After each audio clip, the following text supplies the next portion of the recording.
South Indian Bank. For almost 100 years, it's been a real fixture in the Indian banking world. But today, this very traditional institution is trying something, something pretty radical. It's trying to reinvent itself for the digital age. So let's dive into the story of an old bank trying to write a brand new chapter. It's such a fascinating contrast, right? On one hand, you've got a bank with roots that go all the way back to 1929, born out of the Swadeshi movement. And on the other hand, you see their new branding promising you can experience next-gen banking. You've got this deep, deep legacy clashing with a very modern, very bold ambition. And really, that brings us to the big question we're tackling in this explainer. Is this a real sustainable transformation that's actually setting the bank up for the future? Or, is it just a rebranding exercise? A new coat of paint on an old building? That's exactly what we're here to unpack. So here's how we're going to break it down. First, we'll take a quick trip back to the bank's historical roots. Then we'll build out the bull case, looking at their digital strategy and their huge pivot in lending. After that, we'll play devil's advocate and dive into the bear case, all the headwinds and risks. And finally, we'll put it all together and see where the scales really tip. Okay, so to really get where South Indian Bank is headed, you have to understand where it's come from. It was founded in Thrissur, Kerala, and it was actually one of the very first banks to come out of the Swadeshi movement, which was all about promoting Indian businesses. And if you look at their history, you can see this constant pattern of adaptation, from its founding to becoming a scheduled bank right before independence, to adopting core banking solutions way back in 2007. They've evolved before, for sure. But this next-gen transformation, this is their most ambitious leap yet, by far. All right, let's build the bull case for the bank's future. Let's start with pillar number 1, their aggressive all-in push on a digital-first strategy. And look, this isn't just talk, it's real, tangible action.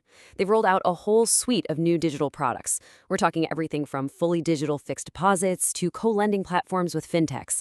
They are fundamentally changing how people can bank with them. And for most of us, for the everyday customer, the face of this entire strategy is their mobile app, SIB Mirror Plus. This is the main gateway, right? It's the tool that's supposed to deliver on that next-gen banking promise, all from the palm of your hand. So, has it worked? Well, this number is pretty staggering. A massive 98% of all their bank transactions are now happening digitally. This isn't just a strategy on a PowerPoint slide. It shows a fundamental shift in how their customers are actually doing their banking. Now, the second pillar of the bull case is just as important.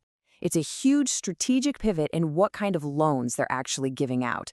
They're deliberately moving away from those large, lumpy corporate loans and shifting their focus to the retail and personal lending space. And you can see this pivot is really gaining some serious momentum. The retail advances have climbed steadily from just over 21,000 crores to more than 26,000 crores in just 1 year. That is consistent, targeted growth, right where they want it. And if we dive a little deeper, you can see how this new loan book is structured. It's not all concentrated in one risky area. It's a pretty diversified mix. Housing loans make up the biggest piece, followed by historically stable gold loans. This shows they're really focused on building a resilient retail portfolio. And some of these individual segments are absolutely on fire. Just take their vehicle loan vertical, for instance, a whopping 65% year-on-year growth. I mean, in a market this competitive, that kind of targeted success is a really powerful sign that their strategy is working. Now, this whole transformation isn't just about growth. It's also about getting leaner, more efficient. Last year, the bank saw a net reduction of 467 employees. But here's the really crucial part. While they were trimming the workforce, their business per employee actually jumped from 17.7 cores to 20.4 cores. They are literally doing more business with fewer people. That is a powerful story of productivity gain. So yeah, the bull case is compelling. Digital adoption is through the roof, the retail pivot is working, and efficiency is improving. But like with any major turnaround, the story isn't quite that simple. The path forward has some pretty serious challenges. And that brings us to the bear case, because for every optimistic data point, there's a potential risk lurking around the corner. Every transformation story has its potential pitfalls, and it's absolutely crucial that we look at those too. So what are the big risks here? Well, first, they face intense competition from giants like HDFC and ICICI who can just outspend them on tech and marketing. Second, there's execution risk. It's one thing to have a great strategy, but can they consistently deliver on it? Third, they're still carrying a legacy corporate loan book that could drag on their performance. And finally, every step they take into the digital world increases their exposure to cybersecurity threats. This snapshot of bulk deals gives us a really fascinating glimpse into what the big institutions are thinking. You can see these large firms are both buying and selling huge blocks of shares. Look at Graviton Research. They traded over 20 million shares in and out on the very same day. This suggests that even the big money is divided. They're not sure which way this story is ultimately going to go. Okay, so we've seen the powerful arguments for the bull case, and we've looked at the significant risks highlighted by the bear case. Let's bring it all together for the final analysis. So it really all boils down to this. On one side, you have a really compelling story of digital growth, a successful retail pivot, and clear gains in efficiency.